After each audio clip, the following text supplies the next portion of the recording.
21 पीढ़ी तारने की ताकत भागवत जी रखती हैं। इसलिए सबको जीते जी भागवत सुनना चाहिए। 15 तारीख से भी भागवत जी के पोथी पाठ बैठेंगे, 15 सितंबर से, 7 सितंबर से भी और 15 सितंबर से भी, क्योंकि 7 तारीख से लेकर के 21 तारीख तक चल रहे हैं श्राद्ध पक्ष, चलेंगे पितृपक्ष। तो आप लोग पूरे पितृपक्ष में अपने पितरों के लिए जो आपको तिथि अनुकूल लगे, डेट अनुकूल लगे, उसमें भागवत जी के पोथी पाठ बिठा सकते हैं। कथा की गंगा में कल हम लोगों ने सुना कि ध्रुव जी महाराज ने तपस्या के बल पर भगवान को प्राप्त किया। ध्रुव जी के भाई को यक्षों ने मारा, ध्रुव जी ने यक्षों को मारा। मनु जी ने समझाया, कुबेर जी ने भक्ति दी और भगवान मृत्यु के सिर पर पांव रख के ध्रुव जी भगवान के निज धाम चले गए। बोलिए भक्त वत्सल भगवान की। मनु जी महाराज के ध्रुव जी के वंश में आगे चल करके प्राचीन बरही पृथु भगवान हुए, जिन्होंने 10,000 कान मांगे। प्राचीन बरही पर कृपा हुई।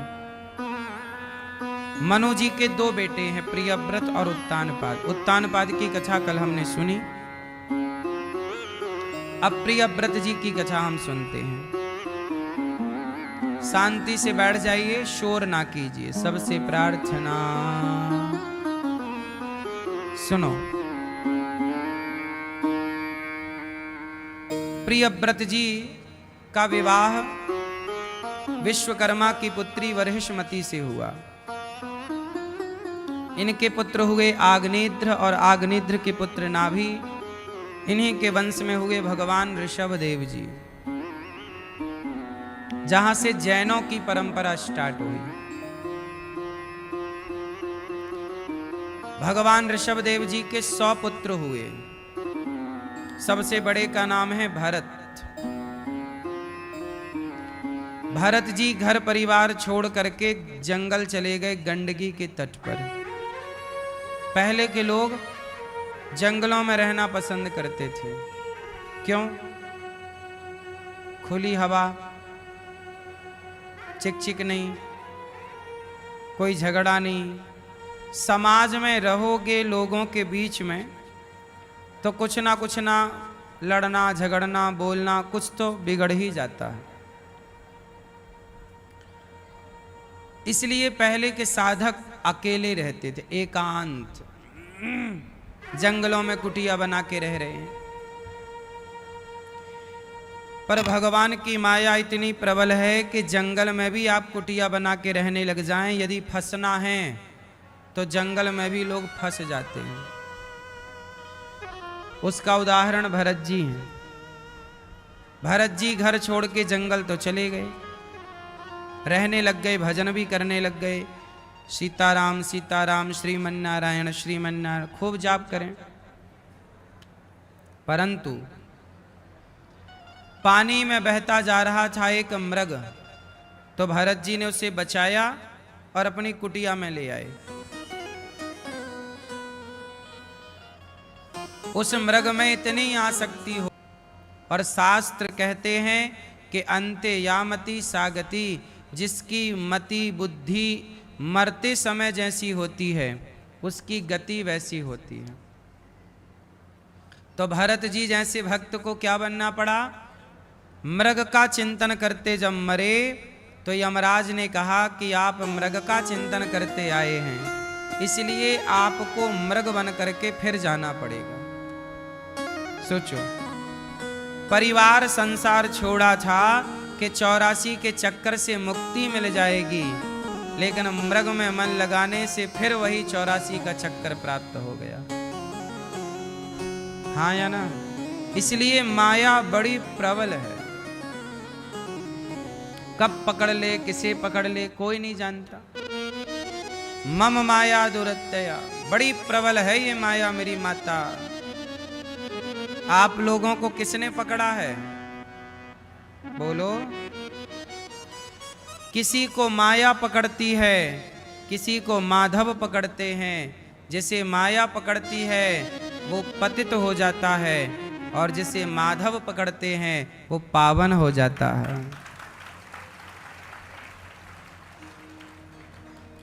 पतित को भी जो पावन बना दे उन्हीं का नाम है पतित पावन। रघुपति राघव राजा राम पतित पावन। पतित पावन, जो पतित व्यक्ति को भी पावन बना दें, जो पतित को भी पावन कर दें, उनका नाम है पावन, पतित पावन। इसलिए मेरी माँ, माया बड़ी प्रबल है। कौन बचा है इस माया से? अच्छा बताओ, कौन बचा है इस माया से? एक मछुआरा मछली पकड़ने तालाब में गया, बार बार जाल फेंका पर वो मछली फंसी नहीं। क्यों?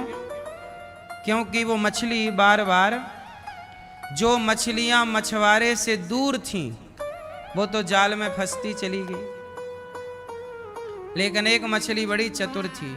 वो मछुआरा जहां खड़ा हुए पानी में, वो उसके पांव के पास चली जाए, और जाल दूर डाला जाता है, कोई अपने पांव में थोड़ी जाल डालता। तो जो मछलियां दूर थीं फंस गईं, और जो मछुआरे के पांव के पास थी वो नहीं फंसी।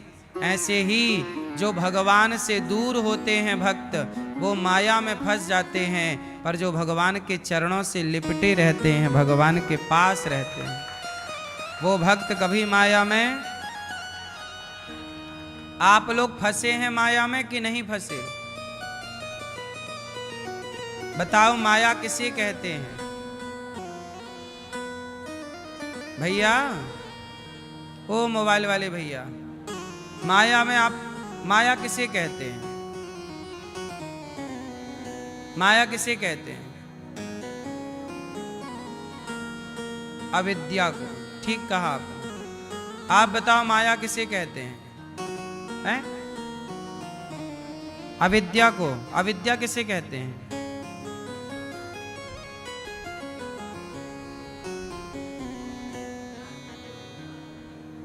सही है। आप खड़े हो लाला, बैठ जाओ प्रभु। मैया जा रही हो मेरी माँ, जाओ टाटा।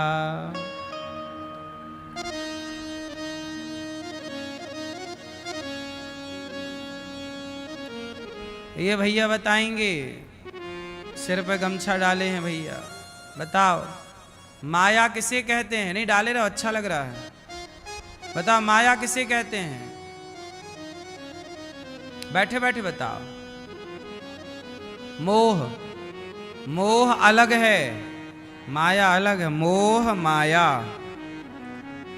दोनों अलग अलग हैं। माया किसे कहते हैं आप बताओ? हैं?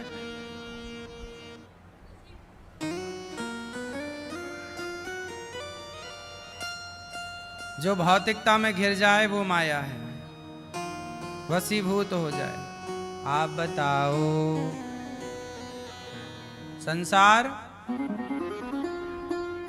संसार में फंसे रहने को माया कहते हैं। ठीक, हाँ ये बात ठीक है। भगवान के अतिरिक्त जो कुछ है सब कुछ माया है।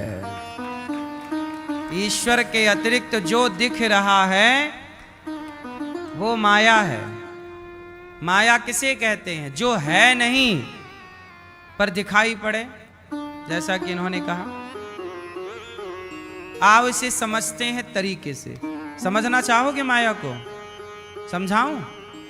मम माया दुरत्यया गीता में लिखा है, भगवान कहते हैं मेरी माया बड़ी कठिन है। आप कहो तो मैं समझाऊं थोड़ी सी? आज्ञा है? सुनो, माया किसे कहते हैं? यही प्रश्न एक बार नारद जी ने पूछा भगवान से। भगवान ने कहा, नारद जी द्वारिका आए हैं नारद जी। नारद जी बोले प्रभु मैंने सुना है कि आपकी माया बड़ी प्रबल है, एक बार अपनी माया का दर्शन कराओ। नारद जी बोले आपकी माया मैं देखना चाहता हूँ। भगवान बोले चलो भोजन करके थोड़ा टहल के आते हैं। तो नारद जी और भगवान कृष्ण दोनों चलते चलते समुद्र के किनारे किनारे एक घनघोर जंगल में चले गए। वहां गए तो भगवान बोले कि देखो नारद जी बड़ी प्यास लगी है, थोड़ा पानी मिल जाए। सामने समुद्र तो था लेकिन समुद्र का पानी तो खारा है। तो नारद जी से कहा कि आसपास कहीं देखो पानी मिल जाए तो लाओ। नारद जी उस जंगल में पानी की खोज करने गए और जब पानी लेने गए तो वहां एक सुंदर सा गांव, उस गांव में एक सुंदर सी कन्या, वो कन्या कुएं से पानी भर रही थी। तो नारद जी बोले देवी हमें पानी मिलेगा? हाँ हाँ। जैसे ही उसने पानी देने के लिए अपना सिर घुमाया, नारद जी उसकी सुंदरता पर मोहित हो गए। वो एक लड़की थी, कुंवारी कन्या। नारद जी बोले देवी आप कौन हैं? कन्या ने बताया कि महाराज मैं यहाँ के राजा की इकलौती बेटी हूँ। तो नारद जी बोले आप बहुत सुंदर हैं, क्या आप मेरे से विवाह करोगी? कन्या बोली मैं तो कर लूंगी पर मेरे पिता से पूछ लीजिए। तो नारद जी गए उनके पिता के पास। तो पिताजी ने देखा नारद जी आए तो पिताजी खड़े हो गए कन्या के।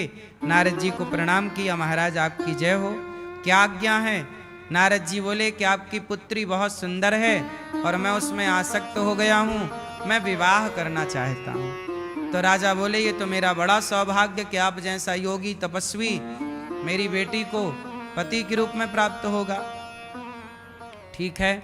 अब नारद जी और उस कन्या का हो गया ब्याह।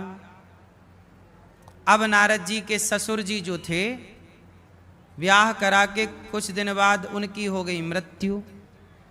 तो जब मृत्यु हो गई तो उनकी एक लौती लड़की होने के कारण नारद जी को राजा बनना पड़ा और नारद जी बने राजा। और जब नारद जी राजा बने तो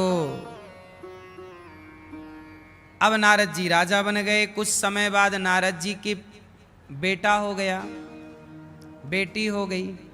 अच्छा नारद जी आए काय के लिए थे? भगवान के लिए पानी लाने, और यहां शादी वादी करके बच्चे हो गए। एक बेटा हो गया, एक बेटी। और नारद जी बहुत प्यार से रहने लगे, गृहस्थों की तरह जैसे आप सब रहते हैं।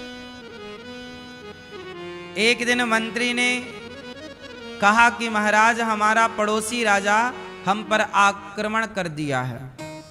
नारद जी बोले सेना तैयार करो। सेना, अच्छा नारद जी तो भजन करने वाले साधु थे, इनको युद्ध करना तो आता नहीं था, कभी युद्ध लड़े नहीं।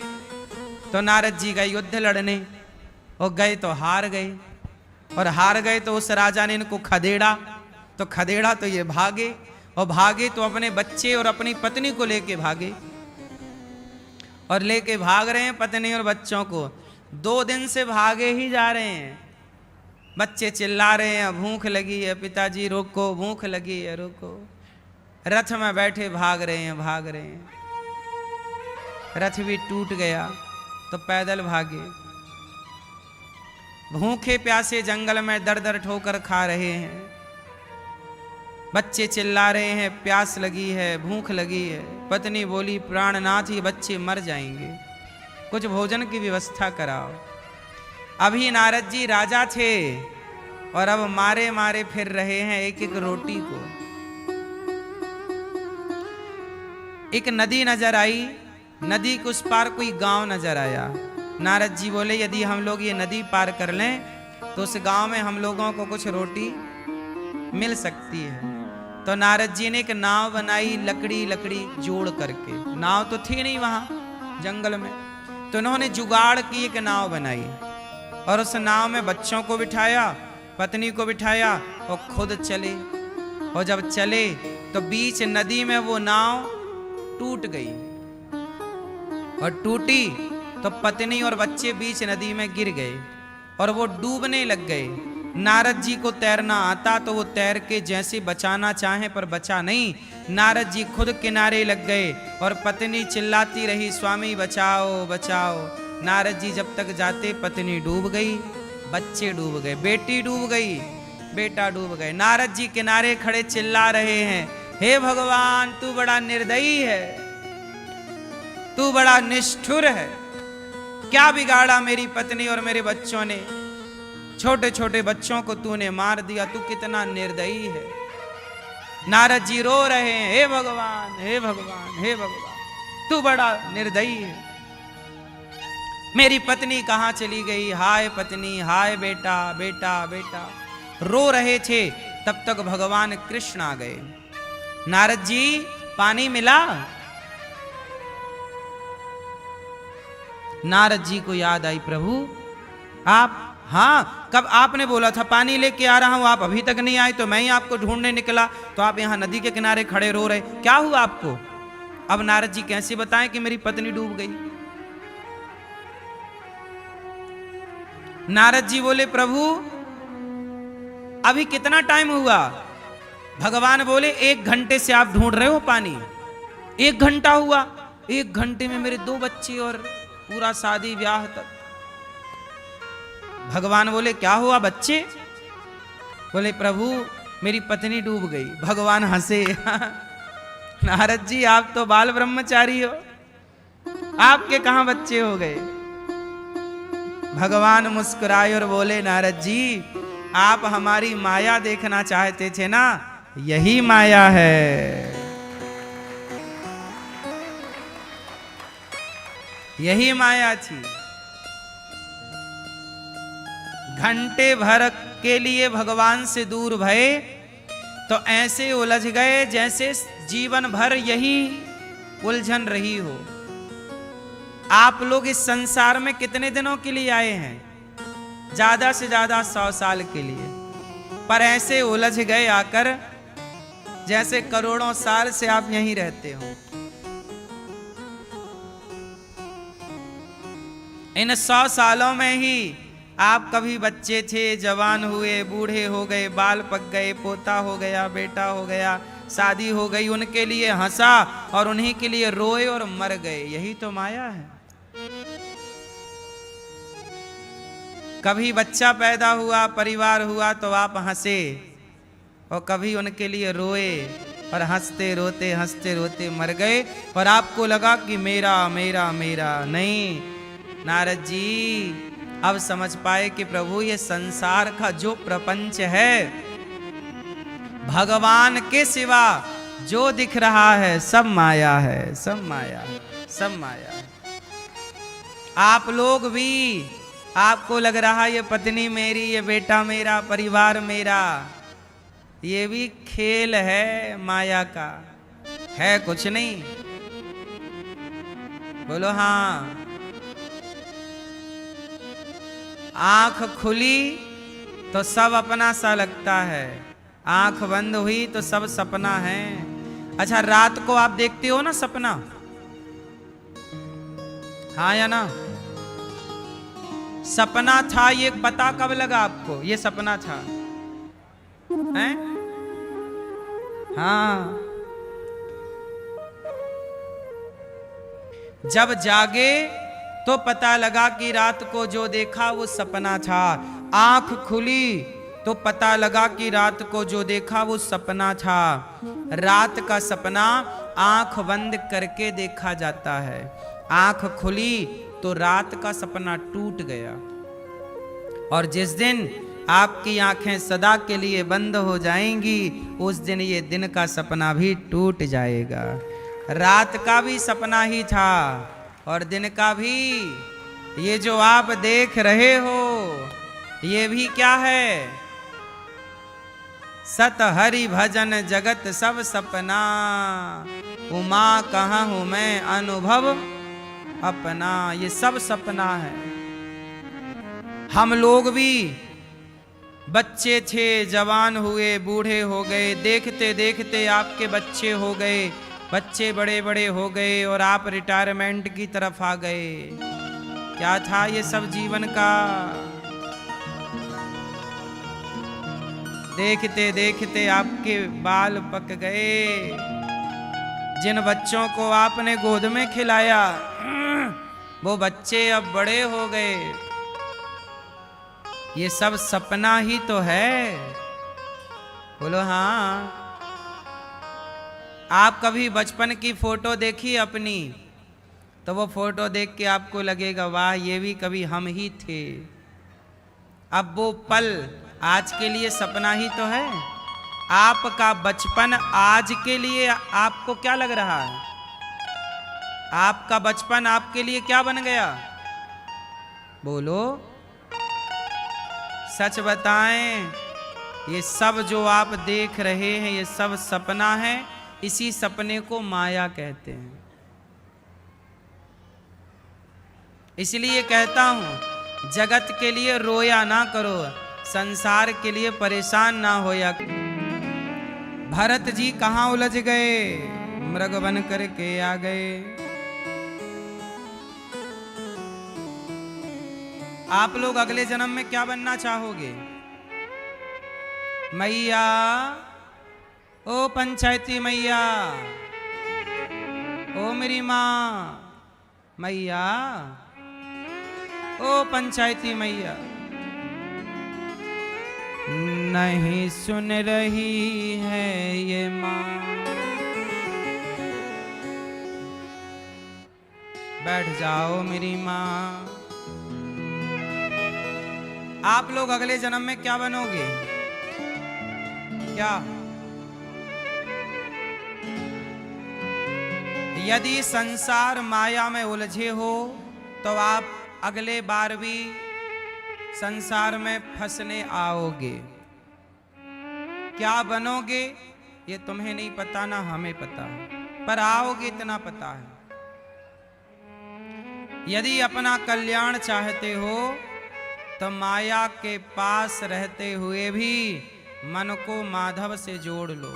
भगवान से जुड़ गया मन तो माया से मुक्त होकर मोक्ष के अधिकारी बन जाओगे। जन्म और मृत्यु छूट जाएगा। बार बार का जन्म लेना, बार बार का मर जाना, फिर जन्म लो, फिर मरो, फिर हम भी करोड़ों बार जन्म लेके आ चुके यहाँ संसार में। आप लोगों के भी 3-4 करोड़ बार जन्म हो चुका होगा यहाँ। कई करोड़ों जन्मों से आप आ रहे हैं, फिर मर रहे हैं, फिर जन्म लिया। पुनरपि जननम पुनरपि मरणम पुनरपि जननी जठरे शयनम। जन्म लिया मर गए, जन्म लिया मर गए, यही चल रहा है क्रम।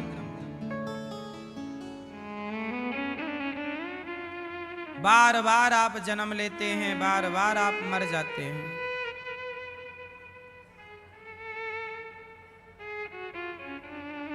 जब बार बार आप जन्म लेकर के मर जा रहे हैं तो कब तक मरोगे इस तरह? और कितना मरना है?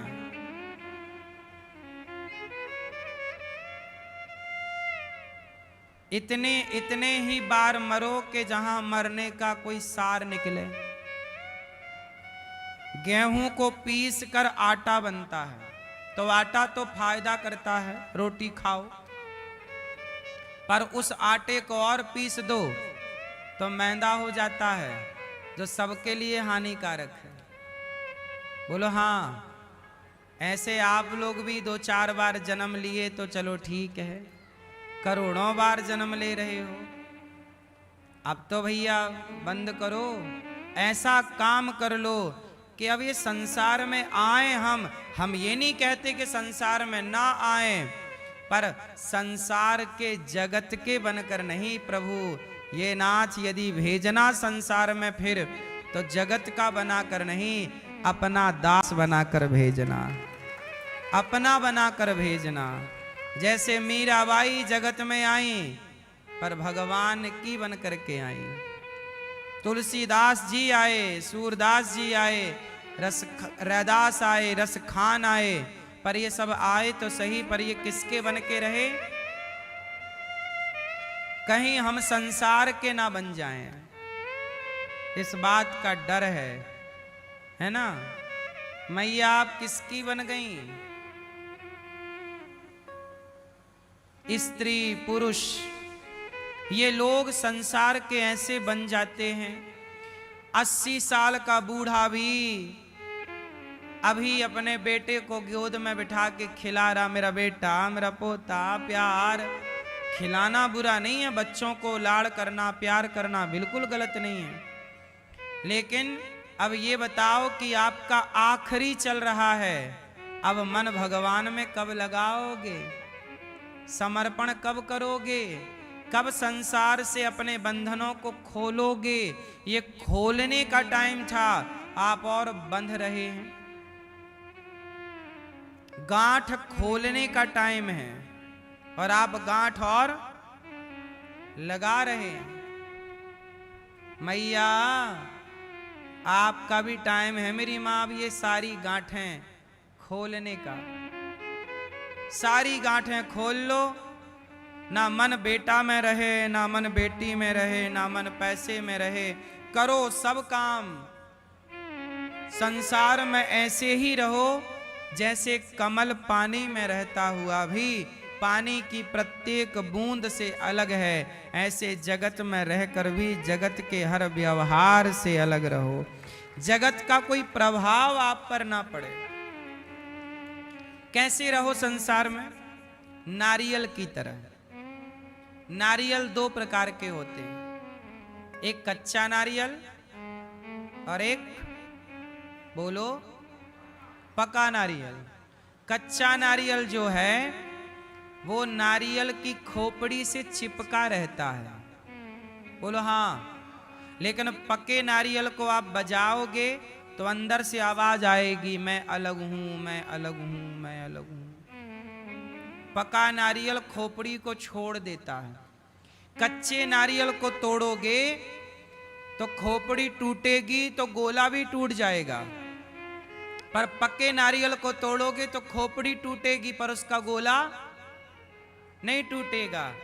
ऐसे ही यदि आप कच्चे रह गए तो आप कच्चा नारियल बाहर वाली खोपड़ी से चिपका है, जैसे आप चिपके हैं पत्नी से, बेटा से, बेटी से, परिवार से। खोपड़ी टूटी तो नारियल का गोला भी टूट गया। आपकी पत्नी मरी, आपका पति मरा तो आप बोले मैं मर गई, मैं मर गया। नुकसान हुआ तो आपको लगा मैं मर गई, मैं मर गया, क्योंकि आप बाहर वाले से चिपके हैं। तो जब खोपड़ी टूटी, बाहर वाला गया तो आपको ऐसा लगा कि वो नहीं मरा, मैं मरा, क्योंकि चिपके थे ना, आप अटैचमेंट था। इसलिए कहता हूं पक जाओ। पका नारियल की खोपड़ी टूटी है पर गोले को प्रभाव नहीं पड़ा, गोले को कोई फर्क नहीं पड़ा। ऐसे संसार में जो हो रहा है वो तो होगा ही। एक दिन आपके पिताजी, माताजी, पत्नी जी, पति जी, परिवार, एक दिन सबका टाइम आएगा, सबको ईश्वर के घर जाना है। तो जाना है ये याद रख लो कि सबको जाना है, तो जो जाए उन्हें जाने दो। दवाई आप करा सकते हैं, ख्याल आप रख सकते हैं, उनकी उम्र आप नहीं बढ़ा सकते।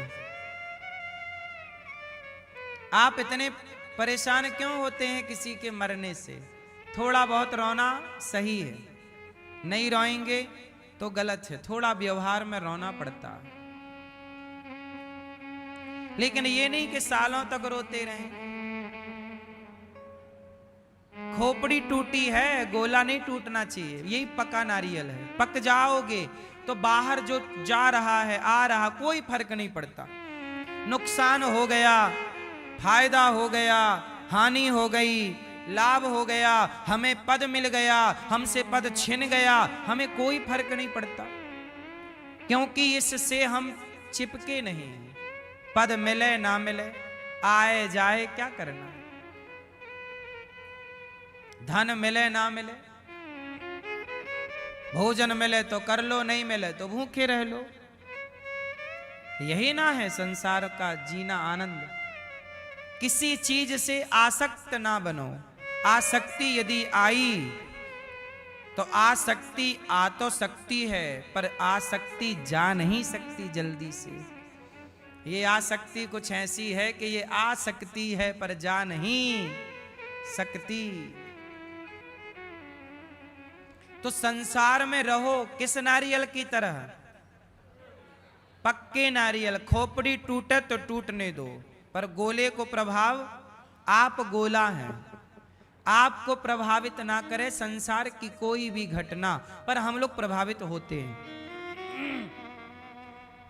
हाँ या ना? आपके घर में बच्चा पैदा हो गया, आप प्रभावित हो गए, अरे बच्चा आया। और आपके घर में किसी की मृत्यु हो गई तो आप प्रभावित हो, अरे मर गया।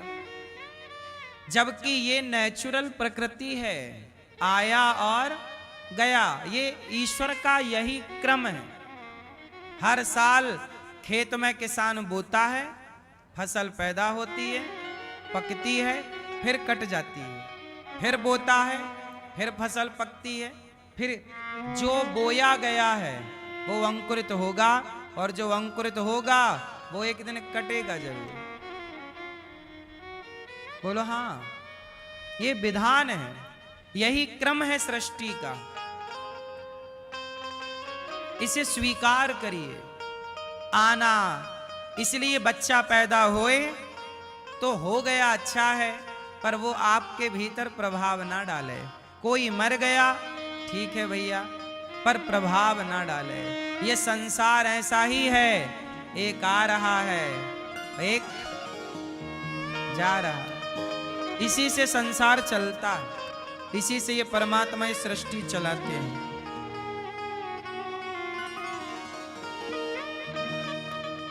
हर 100 साल में सारे लोग मर जाते हैं, पता है आपको?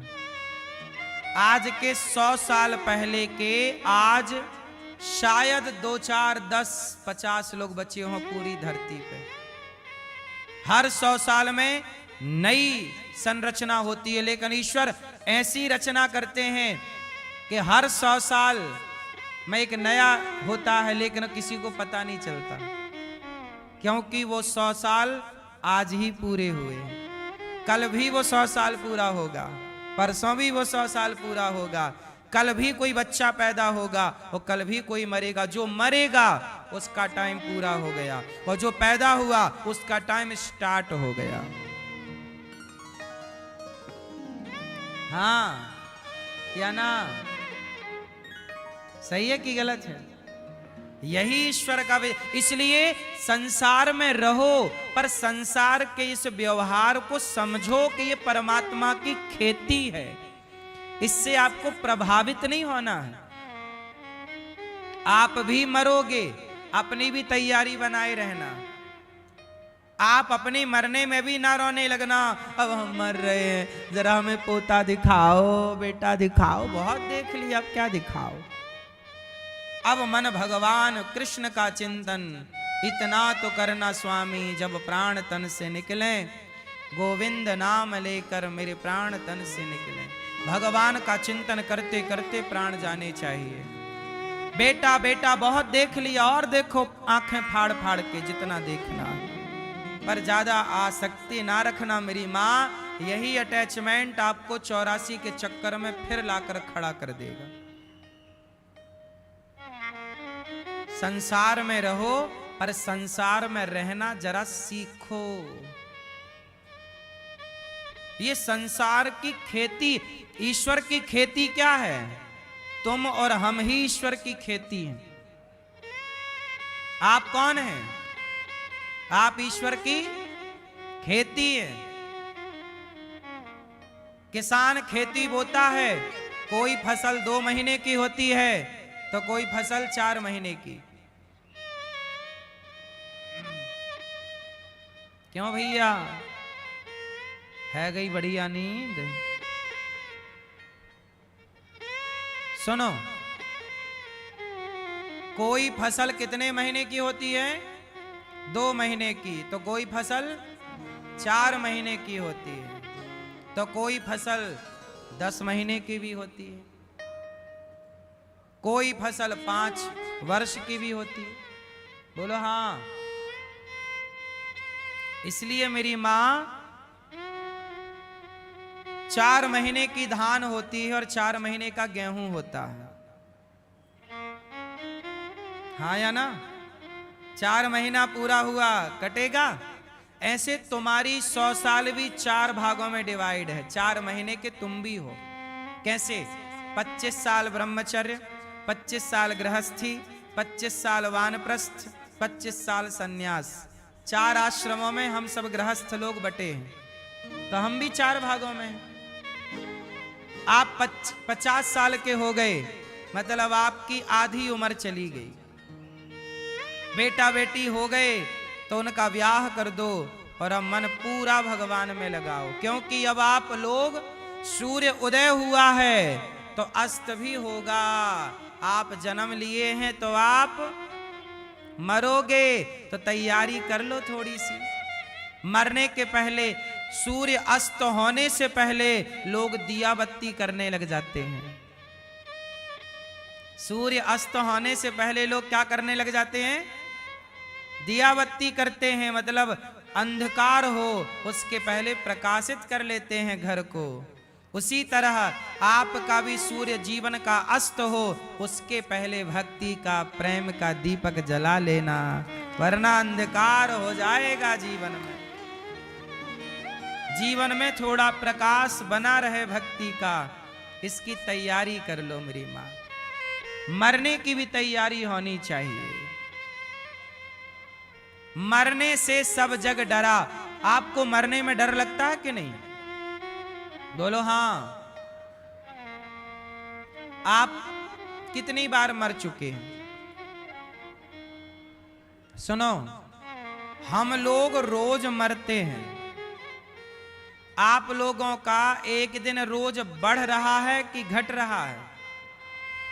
1 तारीख गई मतलब जीवन का एक दिन, तो आप रोज मर रहे हैं, एक एक दिन मर रहे हैं, एक एक घंटे मर रहे हैं।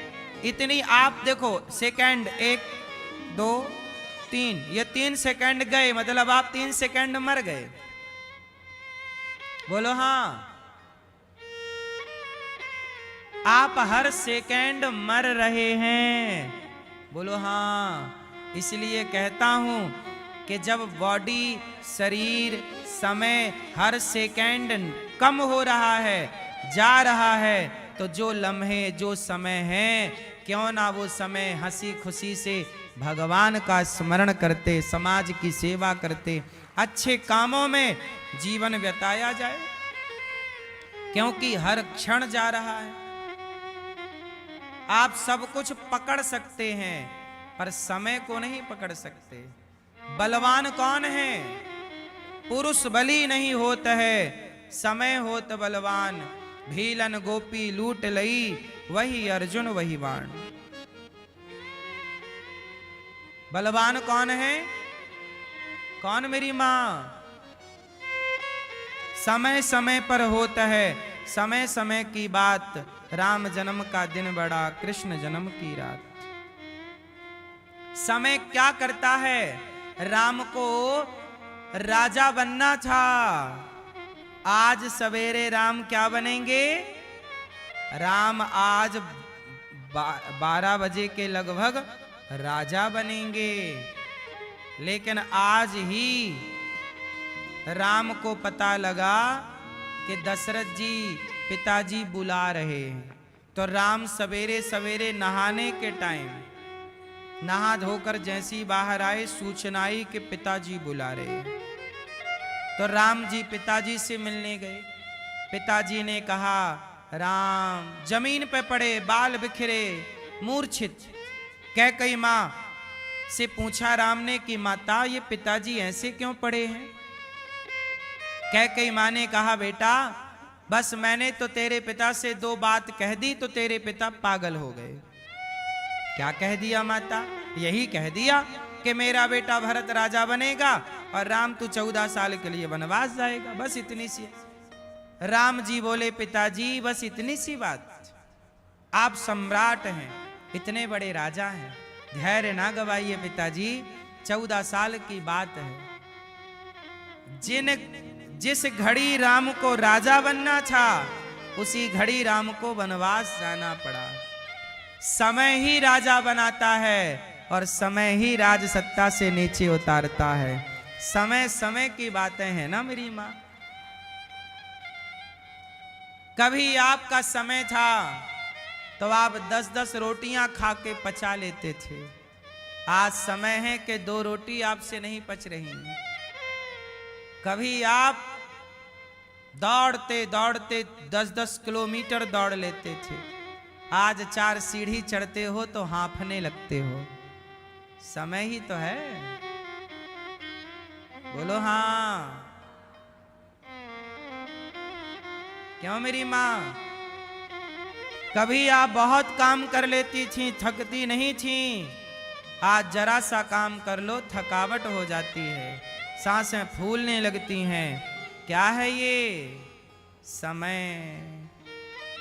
समय तुम्हें जवानी देता है, समय तुम्हें बुढ़ापा देता है, समय तुम्हें सत्ता देता है, पावर देता है। और समय जब पावर दे तो आप पर डिपेंड करता है कि आप उस सत्ता, उस पावर, उस पद का सदुपयोग कर रहे हैं कि दुरुपयोग कर रहे हैं।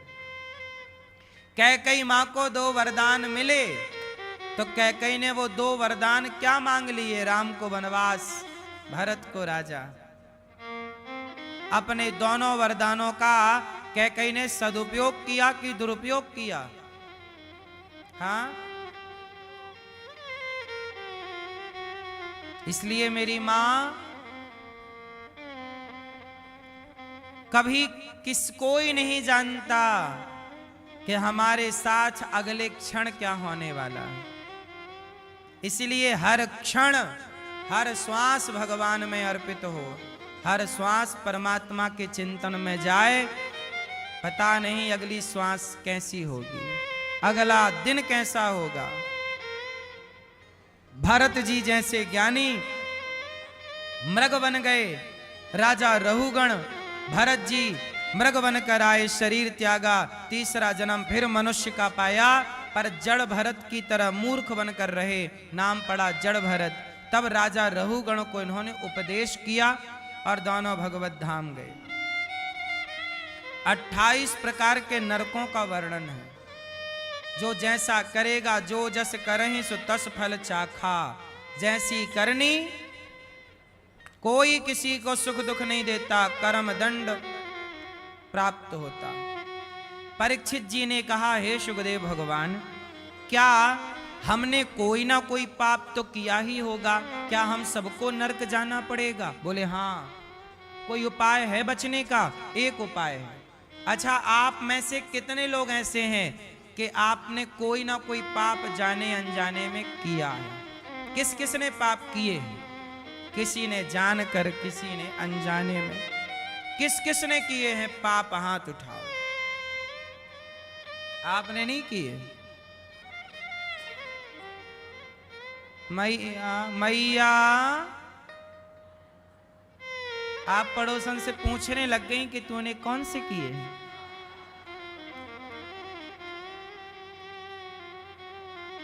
आपको बताने की जरूरत नहीं है, वो परमात्मा सब जान रहे हैं कौन कौन से किए थे, किए हो। आपने जाने। अच्छा, हम सब ने कोई ना कोई पाप किए हैं। अब बताओ, आप में से कितने लोग उन पापों से बचना चाहते हो? बताओ क्या उपाय है? क्या उपाय? अजामिल जैसा पापी अपनी पत्नी को छोड़कर एक वैश्या के साथ रहने लग गया, 9 बच्चे पैदा किया, 10वीं बार फिर पत्नी गर्भवती हुई। कभी राम नाम ना जपता, कभी पुण्य ना करता, कभी दान ना करता, कभी कोई अच्छे काम नहीं, चोरी करता, डांका डालता, जुआ खेलता, पराई स्त्री का संग करता, सारे गलत काम करने वाला अजामिल। पर उसके यहां पर एक बार कुछ संत आ गए, तो संतों की कृपा केवल पर उसके 10वें बेटे का नाम रख दिया संतों ने नारायण। अब अजामिल ने जब 88 वर्ष का हुआ, मरने का टाइम आया, तो अजामिल ने चिल्लाया बेटे को, बेटा नारायण। बुलाया बेटा नारायण को, सुन लिया परम पिता परमात्मा नारायण ने। जाओ मेरा भक्त बुला रहा। पार्षद गण आए, यमदूतों ने कहा क्यों आए हो? पार्षद गण बोले मरते समय इसने हमारे भगवान का नाम लिया, इसकी सदगति करने आए हैं। यमदूतों ने कहा रॉन्ग नंबर, इसने अब भगवान का नाम नहीं बोला, बेटे का नाम बोला है। पार्षदों ने कहा इसके बेटे का नाम तो नारायण अभी 5-10 साल से पड़ा, हमारे भगवान का नाम नारायण तो अनादि काल से है। कितना भी बड़ा पापी हो, इसने नाम लिया है, इसका कल्याण होगा। ये है महिमा। आप पाप किए होंगे, कोई बात नहीं, आप काम करते हुए भगवान का नाम जपिए और आगे से कसम खाइए हम जो पाप कर चुके उन्हें दोहराएंगे नहीं। यदि आप अपने को सुधारना चाहते हैं तो ईश्वर भी आपको अवसर देते हैं। शरणागत जो हो जाता है, सन्मुख हो ही जीव मोहि जबहि, जन्म कोटि अघना सही तबहि। करोड़ों जन्मों का पापी क्यों ना हो, यदि भगवान के समर्पण कर दे चरणों में तो वह पाप से मुक्त हो जाता है। इसलिए भगवान का के चरणों में आत्मसमर्पण करिए, शरणागति करिए। अजामिल का कल्याण हो गया। एक बार इंद्र ने अपने गुरु का अपमान कर दिया, गुरु जी नाराज होके चले गए। तब इंद्र ने अपने गुरु का स्थान विश्वरूप को दे दिया और विश्वरूप से यज्ञ कराया, तो विश्वरूप जी ने राक्षसों को आहुति दे दी। तब इंद्र ने अपने गुरु का सिर काट दिया। इंद्र को लगी ब्रह्म